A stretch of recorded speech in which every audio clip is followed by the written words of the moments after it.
আগের ব্লগে দেখিয়েছিলাম বারাসাতের সেরা 10টি পুজো প্যান্ডেল।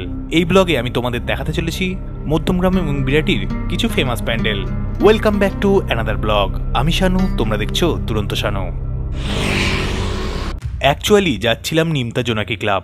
তবে নিমতা জোনাকি ক্লাব যেতে যেতে NH-12 রাস্তার ধারে বা বলা ভালো স্টার মলের একদম গায়ে এই পুজোটা তোমাদের তুলে ধরছি। এই পুজোটা বেশ ভালো করেছে, বেতের কাজ রয়েছে, নানা রকম রঙের কাপড় দিয়ে সুন্দরভাবে প্যান্ডেলটা সাজানো রয়েছে।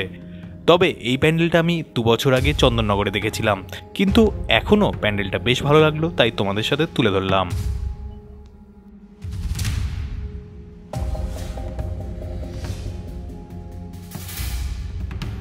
যা হোক, এই প্যান্ডেলটা দেখার পরে আমি NH-12 ধরে মধ্যমগ্রাম চৌমাথা চলে এলাম।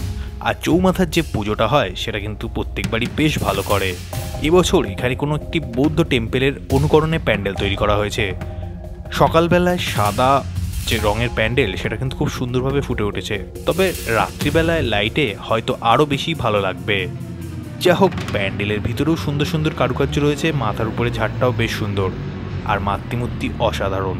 যা হোক, মধ্যমগ্রাম চৌমাথার পরে এবার আমি এগিয়ে যাচ্ছি মাইকেলনগরের দিকে। মাইকেলনগরের ভিতরেও এরকম একটা সুন্দর প্যান্ডেল রয়েছে, যেটা আরও সুন্দর লাগবে এখানে যদি তোমরা আসো রাত্রিবেলায়। খুব সুন্দর লাইটের গেট করা রয়েছে। যেহেতু দিনের বেলায় এসেছিলাম তাই লাইটিংগুলো দেখাতে পারলাম না। এইবার এখান থেকে বেরিয়ে বিরাটি কালীবাড়ি ক্রস করে চলে এলাম বিরাটি চৌমাথা।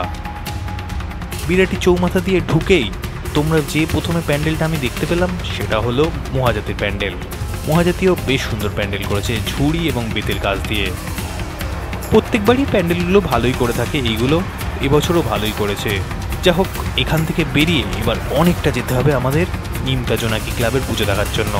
তাই জন্য প্রথমে 237 বাস স্ট্যান্ড ক্রস করলাম, তারপরে বিরাটি স্টেশনের উপর দিয়ে চলে এলাম নিমতা জোনাকির যে লাইটিং আছে তার সামনে। আর এখান থেকেও বেশ খানিকটা যেতে হবে। হ্যাঁ, নিমতা জোনাকি ক্লাবটা বেশ কিছুটা দূরে। যাই হোক, ফাইনালি চলে এসেছি নিমতা জোনাকি ক্লাবের একদম প্যান্ডেলের সামনে। দেখতে পাচ্ছ নিমতা জোনাকি ক্লাবের এবছরের থিম অশ্বমেধের ঘোড়া, যেটা কিন্তু রাত্রিবেলা খুব সুন্দর ফুটে উঠবে। যেহেতু আমার পক্ষে রাত্রিবেলা সম্ভব নয়, তাই তোমাদের দিনের বেলা ভিডিওটা করে দেখালাম। তোমরা যদি পারো তো রাত্রিবেলা ঘুরে যেও, এখনও 2 দিন সময় রয়েছে।